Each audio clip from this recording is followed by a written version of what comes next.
Les paniers sont très rigides, c'est Jordan qui le dit. Il retourne l'animal.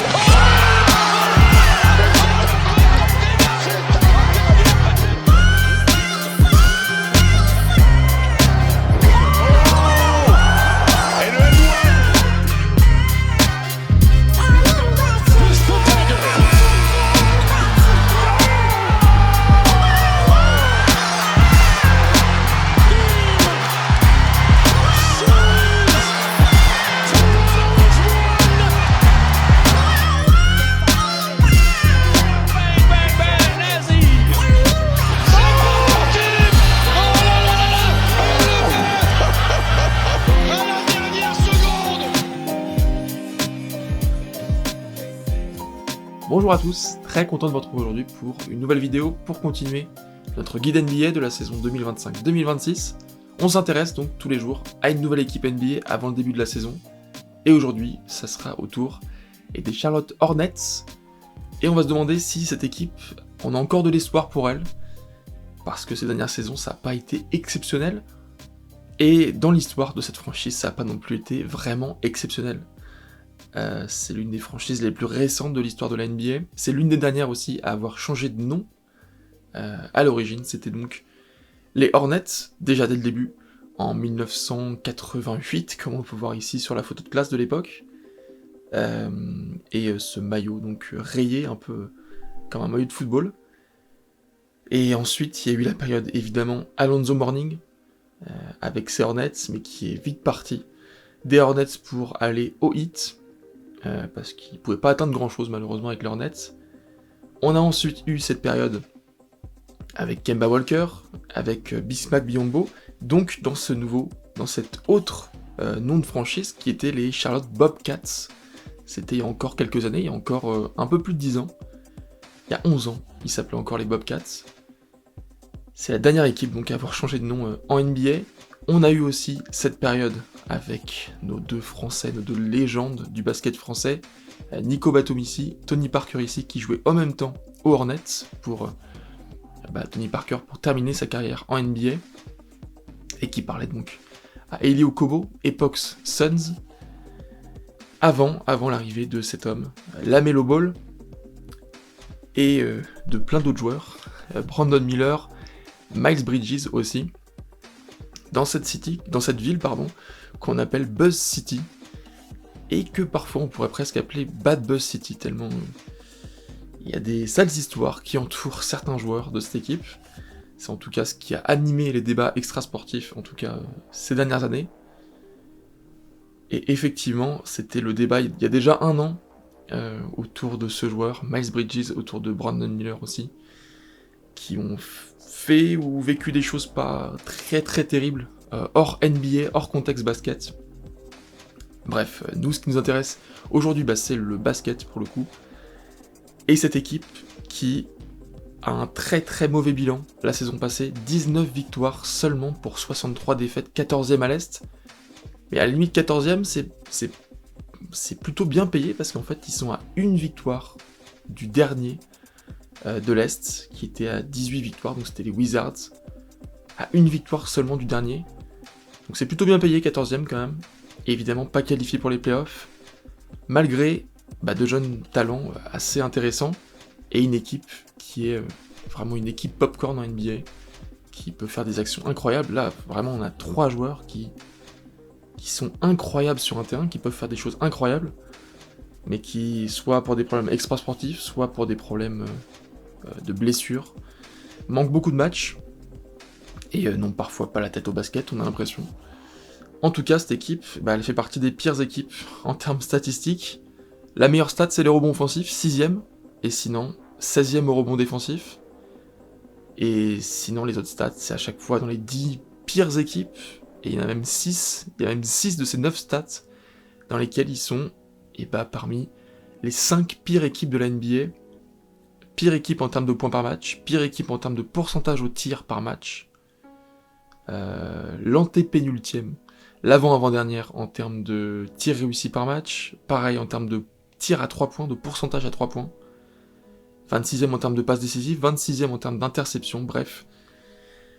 C'est pas exceptionnel pour ces Hornets, c'est même plutôt mauvais, même très mauvais. Et est-ce qu'il y a encore de l'espoir pour cette équipe qui a quand même pas mal changé de choses. Il y a 4 joueurs draftés, et il y a un 5 normalement, un 5 majeur qui devrait rester identique. On a toujours le même coach, Charles Lee, qui a été champion avec les Bucks en tant qu'assistant coach, qui a été champion avec les Celtics en tant qu'assistant coach, avant de prendre la direction de Charlotte pour coacher cette équipe en tant que head coach. On a toujours la Melo Ball, au poste de meneur, Josh Green poste 2, Brandon Miller poste 3, autour duquel ils peuvent pourquoi pas construire une équipe, franchement, un très très bon joueur. Miles Bridges poste 4 et Moussa Diabaté, le français au poste 5, qui n'est pas vraiment un poste 5, qui est un poste 4,5. Il n'y a pas vraiment de très très bons poste 5 de formation dans cette équipe, et du coup il prend la place, à juste titre, dans ce 5 majeur, parce qu'il le mérite totalement, il fait des très bons matchs, Moussa Diabaté. Éventuellement il peut être remplacé par Mason Plumlee, qui va faire son retour dans l'équipe. Il y a aussi Grant Williams, qui est là depuis quelques saisons, Tidjane Salin, qui était drafté la saison dernière, qui n'a pas énormément joué avec cette équipe. On espère que cette saison, ce sera un peu plus intéressant pour lui. Pat Connaughton aussi. Et il y a eu quelques arrivées, donc Mason Plumlee, on l'a déjà dit. Spencer Dinwiddie aussi, pour remplacer éventuellement la Melo Ball en cas de blessure. Et Colin Sexton, décidément j'ai du mal à articuler. Colin Sexton donc, qui pourrait aussi remplacer en cas de blessure. Et ça fait 3 quand même bons meneurs. Alors pas des excellents meneurs, peut-être la Melo Ball un peu plus, mais quand même 3 plutôt bons meneurs au poste 1 donc, qui pourraient vraiment faire des très bons joueurs de rotation. On a aussi Sion James qui a été recruté, qui a été drafté, Ryan Kalkbrenner, j'espère que ça se prononce bien comme ça, Liam McNeely, et aussi Con Kunipel, là je suis un peu plus sûr de la prononciation, Con Kunipel qui a été drafté 4ème, qui est un très très bon tireur à 3 points, un elite shooter comme on dit en anglais. Et voilà, un effectif qui regorge franchement de gros talents, mais peut-être pas des franchise players, à part peut-être Brandon Miller, qui pourrait avoir l'étoffe d'un franchise player.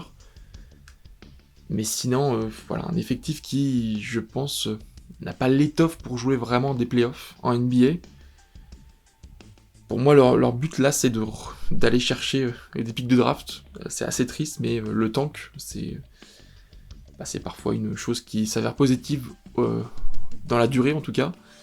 On l'a vu avec les Spurs et avec Wembanyama, s'ils n'avaient pas tanké, ils n'auraient pas eu le numéro 1 de la draft 2023. Et donc le joueur que j'attends le plus, alors il y en a pas mal quand même, Brandon Miller aussi, LaMelo Ball aussi, mais Tidjane Salin, j'espère qu'il va plus jouer avec cette équipe et qu'il va s'épanouir, pourquoi pas avec son équipe, parce que c'est une équipe dans laquelle il peut avoir du temps de jeu, pour le coup, si en NBA il peut avoir du temps de jeu quelque part, c'est avec ses Hornets.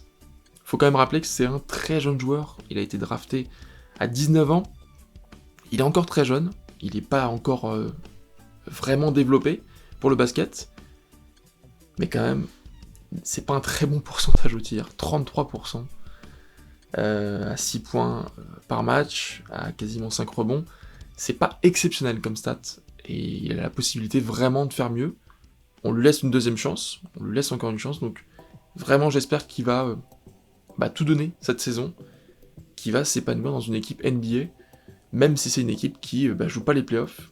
C'est l'occasion de jouer dans une équipe et de montrer que c'est un très gros talent, c'est vraiment un joueur qui, d'après les échos de ses proches en tout cas, peut tout donner sur un terrain, vraiment peut mettre une grosse intensité, et on l'attend cette saison, cette intensité, on l'attend au plus haut niveau, au basket NBA, au niveau NBA, et donc cette équipe, évidemment je l'attends pas pour se qualifier en play-off, je pense qu'il y a peu de gens qui l'attendent pour se qualifier en play-off, le play-in à la limite, pourquoi pas, et encore franchement avec une équipe comme ça, j'en doute, faudrait vraiment qu'ils haussent chacun beaucoup leur niveau de jeu, et sinon, ça sera fin de saison.